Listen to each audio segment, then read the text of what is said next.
हमारे देश के एक फेमस स्टैंड अप कॉमेडियन है कुणाल कामरा। कुछ दिन पहले वो हमारे देश के कुछ पॉलिटिशियन के ऊपर जोक किए थे, बट उन पॉलिटिशियन को जोक करने का तरीका पसंद नहीं आया। बदले में उनके सपोर्टर उस स्टूडियो में जाके खूब तोड़ फोड़ किए, जो कि बहुत गलत बात है। ये तो होगा कुणाल कामरा का मजाक, बट हमारे देश के जो पॉलिटिशियन है वो भी बहुत मजाक करते हैं। आइए उनके भी कुछ मजाक को देखते हैं। महाराष्ट्र की एक पार्टी है एनसीपी।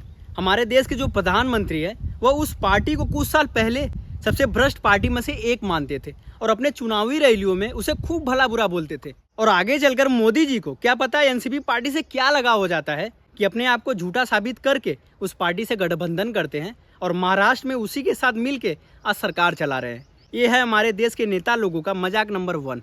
कांग्रेस के एक नेता थे हेमंत बिस्वा शर्मा। उनके ऊपर भ्रष्टाचार का बीजेपी की तरफ से आरोप था और उनके ऊपर अक्सर ईडी और सीबीआई का छापा भी पड़ता था। बट वो कांग्रेस छोड़कर बीजेपी में आ जाते हैं तो ईडी सीबीआई का छापा तो बंद होता ही है और आगे चलकर उन्हें बीजेपी की तरफ से आसाम का सीएम बना दिया जाता है। ये है हमारे देश के नेता लोगों का मजाक नंबर 2।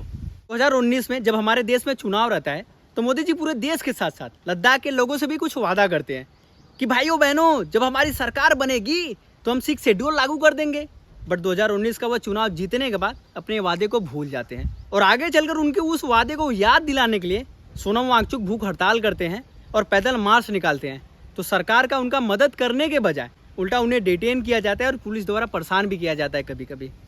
और अगर आप लोग ढूंढेंगे तो ऐसा मजाक आपको बहुत मिलेगा, लेकिन हम लोग इतने अच्छे हैं कि अपने नेता लोग द्वारा किया गया ऐसा मजाक का कभी बुरा नहीं मानते हैं।